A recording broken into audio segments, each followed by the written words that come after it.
G'day guys, Big V Podcast. We are back with our Youth League this round, and we're going to talk about some of the best players that are coming off the bench thus far this year. Some of them have started a few games, but primarily off the bench. Now, I'm going to ask you this question really quick, Mark. Firstly, importance of bench players. What are your thoughts? Yeah, always been a big believer in terms of the bench is a really vital role. Get a good team balance, so you can get your rotations right as your starters come to rest. You've still got some on-court leadership coming off that bench, as well as there's some of those energy guys who just are suited to coming off that bench after the game's already sort of started and got going. So yeah, I think it's really important if your team wants to be there or thereabouts come finals time, you need to be able to have some weapons coming off the bench. To support your starters. Especially with experience as well. A lot of these teams that are making these grand final appearances have a lot of experience that are coming off the bench. Yeah, 100%. And they, you could just have to look to Ballarat last year. And they were a really deep team. They had, obviously, their studs starting, but they also had a whole lot of firepower coming off the pine. Absolutely. Well, this year they've already got, Impey and Riley Dunn that are coming off the bench, both big, lengthy bodies who are just, disruptive in the paint. Nunny's obviously still developing his game a little bit more. Impey's a little bit more developed. He's averaging those 9 points and 6 rebounds at the moment. But talking about experience, we're going to jump straight to Casey with Taylor at the moment. He's dabbling in NBL 1. Yeah, it's interesting to see him, averaging 8 points off the bench there. But, I thought he played a huge role for them last year. Absolutely. In what was a successful season. So, obviously with those NBL 1 commitments, Coach Best must be sort of balancing it out there and getting him injected off the bench. Yeah, same with Marchese as well. We haven't got him here on our list, but another guy who was big last year for them. Yeah, I drafted him into my All-Star 5 team. Well, he's coming off the bench at the moment. Well, I should have put him at 6th man. You should have. Who else we got? We got Haywood from Kilsyth, another experienced body, quite long and lengthy. Plays sort of the wing and the 4.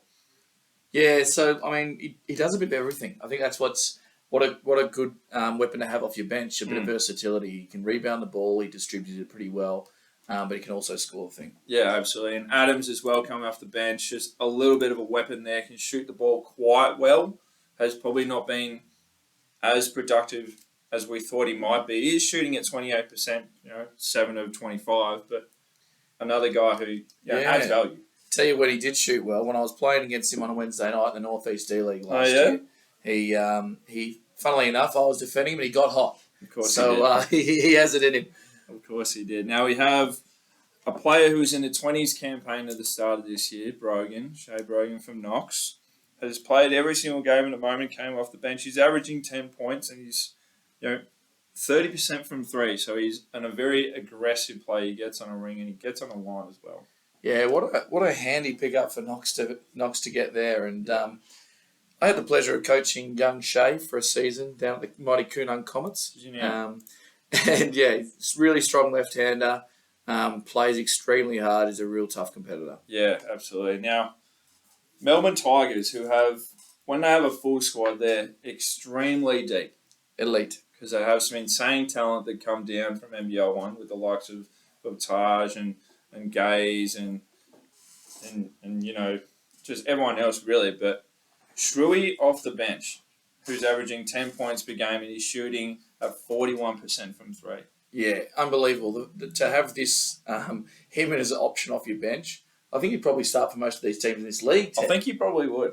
And he's only playing 15 minutes as well. Yeah, he's a scoring weapon, getting those 10 points per game within those 15 minutes. And I tell you what, you'd be pretty happy having him at your disposal. Absolutely, yeah. And when they do have clashes, you probably start to think towards the second half of the season, if, Cheel and Gaze and that aren't going to be playing youth league, that he will step up into that starting position. Yeah, and they can do that knowing that he's just going to get the job done anyway. Yeah, it's just going to be a wonder, test the rest of the depth really at the Tigers. Yeah, without a doubt. Look, we have to cut it short there, guys. There's an abundance of more players that are coming off the bench, adding insane value in this VYC league. So expect a lot more from these players as the season goes on. Yeah, let's watch this space. See you guys.